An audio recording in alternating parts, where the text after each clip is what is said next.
राहुल गांधी डरपोक है। अगर उन्हें अपने एक्सपोज पे इतना ही भरोसा है तो वो जाके डिक्लेरेशन साइन क्यों नहीं कर देते। हमने भी एग्जैक्टली यही सोचा, बट फिर हमें पता चला कि ऐसी कोई भी ऑब्जेक्शन तभी इन्वेस्टिगेट की जाएगी अगर ये ऑब्जेक्शन वोटर लिस्ट निकलने के 30 दिन के अंदर किया जाए। 2024 लोकसभा इलेक्शन को 1 साल से ऊपर हो गया है, तो अब डिक्लेरेशन देके कोई फायदा नहीं। ऑल्सो इलेक्शन कमीशन ने राहुल गांधी को कहा कि अगर आपको इलेक्शन के रिजल्ट्स को क्वेश्चन करना है तो आपको हाई कोर्ट में एक पिटीशन देना होगा। बट गेस व्हाट, इस केस में ऐसा कोई भी पिटीशन इलेक्शन के 45 डेज के अंदर सबमिट करना होता है। और जैसा मैंने आपको कहा कि इलेक्शन को अब 1 साल से ज्यादा हो गया है, तो ये तरीका भी कोई काम का नहीं। राहुल गांधी ने कहा कि इलेक्शन कमीशन ने उन्हें डेटा डिजिटल फॉर्म में नहीं दिया, जिसके कारण उन्हें 6 महीने लग गए मैनुअली ये गलतियां ढूंढने के लिए। जो काम करने के लिए राहुल गांधी और देश की दूसरी सबसे बड़ी पार्टी को 6 महीने लग गए, उस काम को शेखर भट्टाचार्य नाम के एक इंस्टाग्राम क्रिएटर ने कुछ ही घंटों में कर दिया। इन्होंने एक पोलिंग स्टेशन का सारा डेटा डिजिटाइज कर दिया और अपनी स्टोरी पे प्रोसीजर भी बता दिया। केशव वेदी नाम के एक इकोनॉमिक एक्सपर्ट से उन्होंने बात करते हुए ये भी बताया कि ये पूरा प्रोसीजर वो कांग्रेस के लिए और एफिशिएंट बना सकते हैं। अगर कांग्रेस का कोई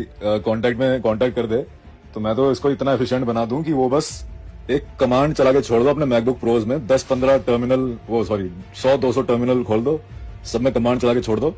at the end her constituency का डेटा आपके डेटाबेस में आगे सेव हो जाएगा। और शेखर ने ये पूरा काम इलेक्शन कमीशन का डेटा यूज करके ही किया। ये सेम काम कांग्रेस भी कर सकती थी, पर वही बात है ना कि आप जाग तो गए पर थोड़ी देर हो गई। अब सवाल ये है कि ये पूरी चीज सॉल्व कैसे हो सकती है। वेल, इसका एकलौता जवाब यही है कि अगर कोर्ट चाहे तो वो अपनी अंडरस्टैंडिंग यूज करके इस इश्यू पे एक्शन ले सकती है। इस प्रोसेस को लीगल टर्म्स में सुओ मोटो कॉग्निसेंस बोला जाता है एंड इस प्रोसेस के लिए कोई भी ओथ या डिक्लेरेशन की जरूरत नहीं पड़ेगी। तो आपको क्या लगता है, क्या कोर्ट इस मामले की इंपॉर्टेंस समझ के खुद कुछ एक्शन लेगी, या फिर ये सब बस थोड़े दिनों की बात है और फिर हम सब इतने इंपॉर्टेंट डेमोक्रेटिक इशू को कुछ ही दिनों में भूल जाने वाले हैं जैसे हम करते आए हैं। आपको